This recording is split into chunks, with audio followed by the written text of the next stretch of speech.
Y'all want to know one of my favorite apps that I love using, that I use on a daily basis, really trying to help with my repetition when it comes to language learning? And that app is Duolingo. Duolingo is the perfect app to use when you want to learn a new language. Just dedicating 15 to 20 minutes a day learning different languages. Like right now, I'm learning Spanish, consistently working on my Spanish, building that up. And I feel like as the days get on, as more time I dedicate to it, I feel like I learn more and I retain more of that information that I'm learning when it comes to Duolingo. So if you don't have the Duolingo app on your phone, check it out, download it, and you'll greatly appreciate it, especially if you want to learn a new language. And I really challenge you to really work on learning a new language, especially if you live in the US. I believe Spanish is the second most popular language in the US. So if you don't know Spanish already, check out the Duolingo app.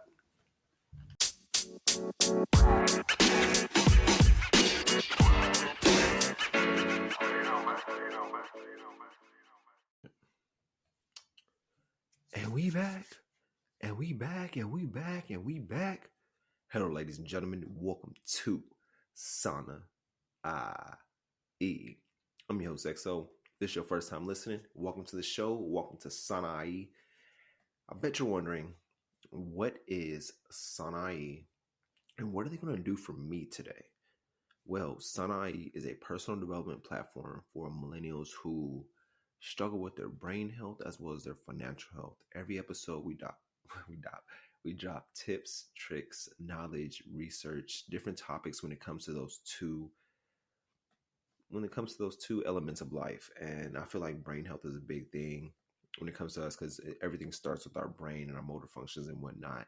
And with this episode, what you're going to be getting is steps to building your wealth. I've been doing some research and I'm like, what are some ways we can build our wealth as millennials as we go on in our daily lives? What should we do? What shouldn't we do? And this episode right here is going to help us all out with that.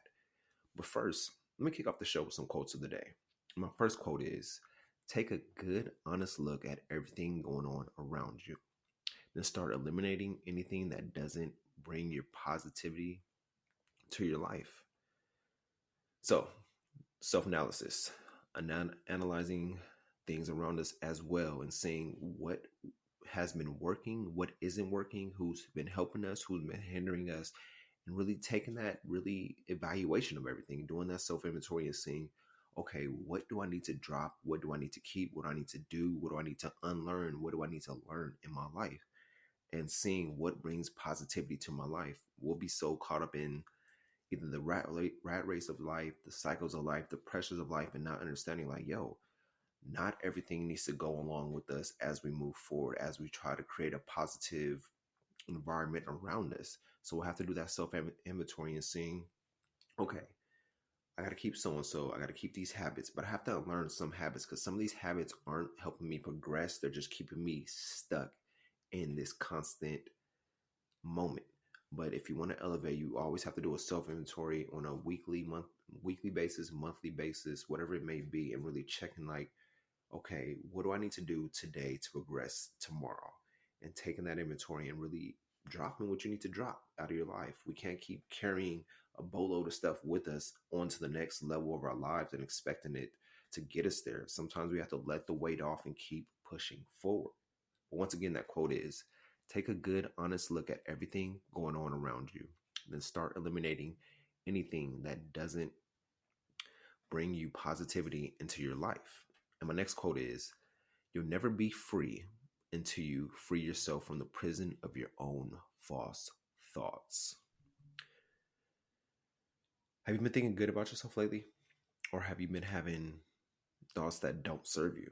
And I know how it is. Negativity is what we consume, what consumes our mind, what consumes our thoughts. But we have to let that go. We have to learn that these negative thoughts don't serve me. And if the thought doesn't serve you, let it go. Let it go into the space, whatever it may be, instead of carrying it with you, holding it on, because negative thoughts, false thoughts just hinder us and hold us back from our true progression, our true selves. And those false thoughts will end up being a mental prison to where you're like, man, you start believing those false thoughts and you know in your heart those thoughts aren't true.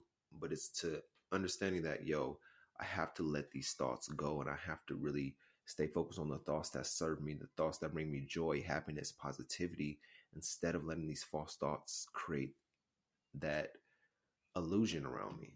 But once again, you'll never be free until you free yourself from the prison of your own false thoughts. In this episode, we're going to be discussing steps to building your wealth.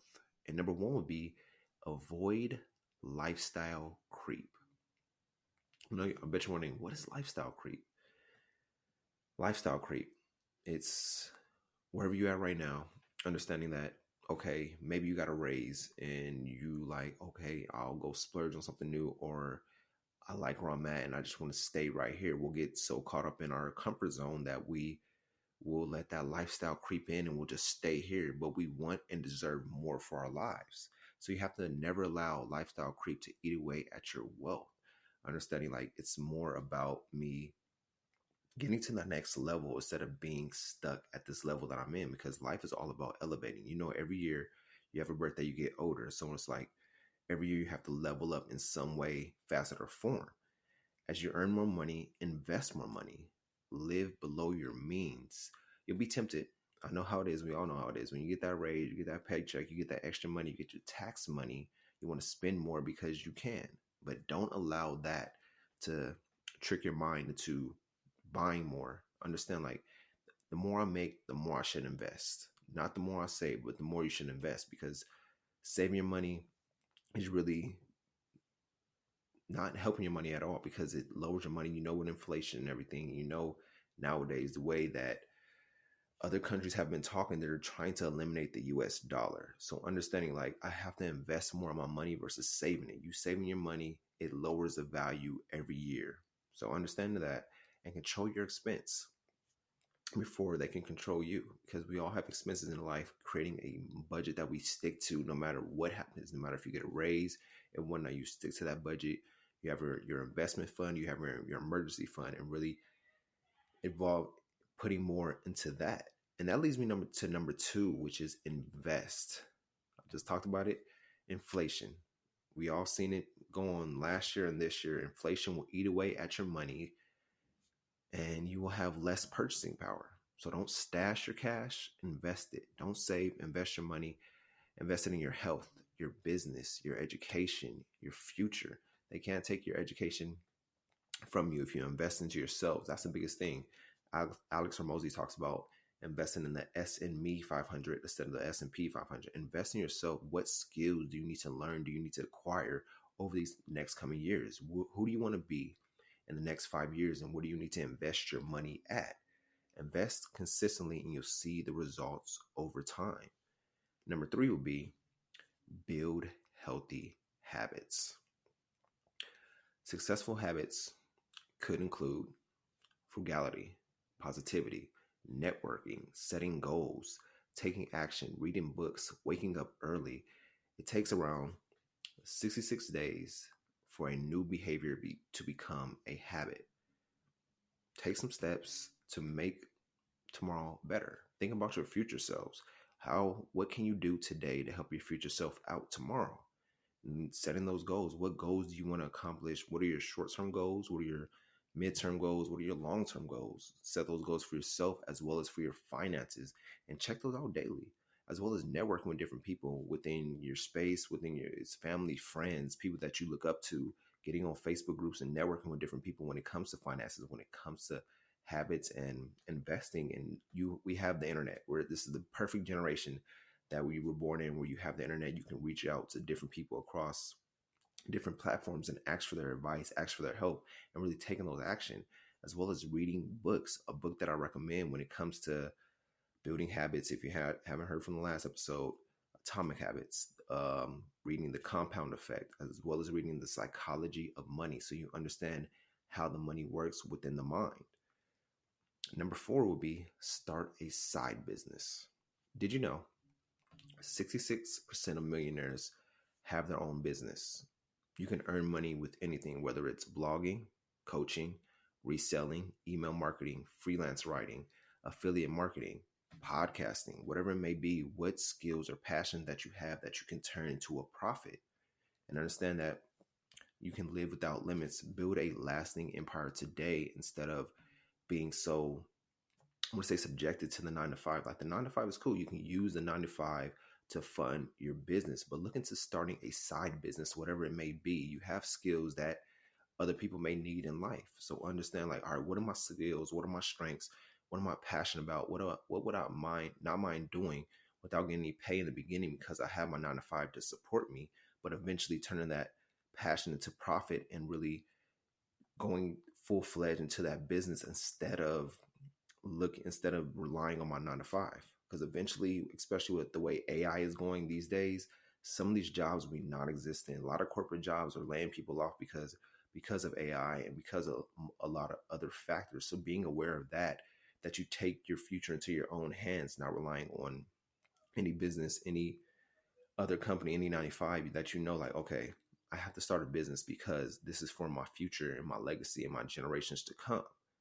Number 5 would be stay away from credit card debt. 47% of American adults carry credit card debt. I ain't gonna lie, I'm one of them, but I'm trying to minimize that. I bet you're wondering, okay, you have credit card debt yourself. Why is credit card debt bad? Because it increases stress, lowers your credit score, decreases your cash flow. You have to pay extra fees and charges along the way. So staying away from that will help you out tremendously. Mark Cuban, you already know, the billionaire, owner of the Dallas Mavericks, is famous for saying, if you use credit, you don't want to be rich. If you use a credit card, you don't want to be rich. And understanding that, like, there are some benefits to having a credit card, but a lot of us aren't really educated on how credit cards work. We think like, oh, we'll spend, we'll pay it off and everything like that. But we have to really understand the devil in the details when it comes to a credit card. We have to understand that paying off your stuff in full, learning when to pay it off, and not trying to pay the minimum every time, because it eventually builds up and you'll eventually get caught behind. Number 6, exercise daily. Did you know 76% of millionaires exercise at least 30 minutes a day? And this is what exercise gives you. It gives you a better judgment, better mental health, better physical health, better learning retention, and better critical thinking. You can't enjoy your wealth if you're in bad health. So dedicate yourself 30 minutes a day working out, whether you're at a home gym, you're at the real gym, or even just going for a walk, a hike, or something of that nature, where you're getting that exercise within yourself so you can get that better judgment, get the better mental health, as well as the better physical health. Number 7, stay hungry. Never stop learning, because the universe never stops teaching. We always have to be a sponge to life. We can learn from the people around us. We can learn from the kids around us. We can learn from the elders around us, but never stop learning. Stay hungry for information, for knowledge, especially if it's something that you're interested in. You can succeed more if you want more. If you improve daily, push your comfort zones. We can't always be in our comfort zone. Understanding that we have to get comfortable being uncomfortable. Never settle for mediocrity. Stay hungry and remain humble, because there's always more knowledge to receive no matter what field you're in, no matter what you're doing. There's always more information to come to you. So understanding that you always want to stay hungry for information. That's number 7 on steps to building your wealth. And number 8 would be take some risk. Take some risk. Maybe you have to do a calculated risk, but take some risk. As a millennial, you have the time and ability to take risks in your life that normally you can't afford when you're older. So take some calculated risks, whether it be starting a business, learning something new, moving somewhere different. Because I know how it is, you be so like, oh, I lived here for my whole life, but maybe it's time to get into a new environment. Maybe it's time to get around new people and understanding, like, I have to take some risk to get a reward. No risk, no reward. And understand that on your journey. But those are the 8 steps to building your wealth. I'll go over them again. Number 1 is avoid lifestyle creep. Number 2, invest. Number 3, build healthy habits. Number 4, start a side business or start a business in general. Number 5, stay away from credit card debt. Number 6, exercise daily. Number 7, stay hungry for information. And number 8, take some risk. I appreciate y'all tuning in. I hope this episode helped you out. Share the show, subscribe, tell a friend to tell a friend, review the show. I want to hear y'all reviews, what y'all think of the show, what can I improve on, what you love about the show, what you dislike about the show, whatever it may be. I take all comments, all reviews, no matter what it is. I just want to thank you for taking the time out of your day for listening to Sanai. But let me leave y'all with this. Every opportunity you've ever wished for can be yours as long as you're brave enough to take some risk. Enjoy your day. We'll be back again with Sana.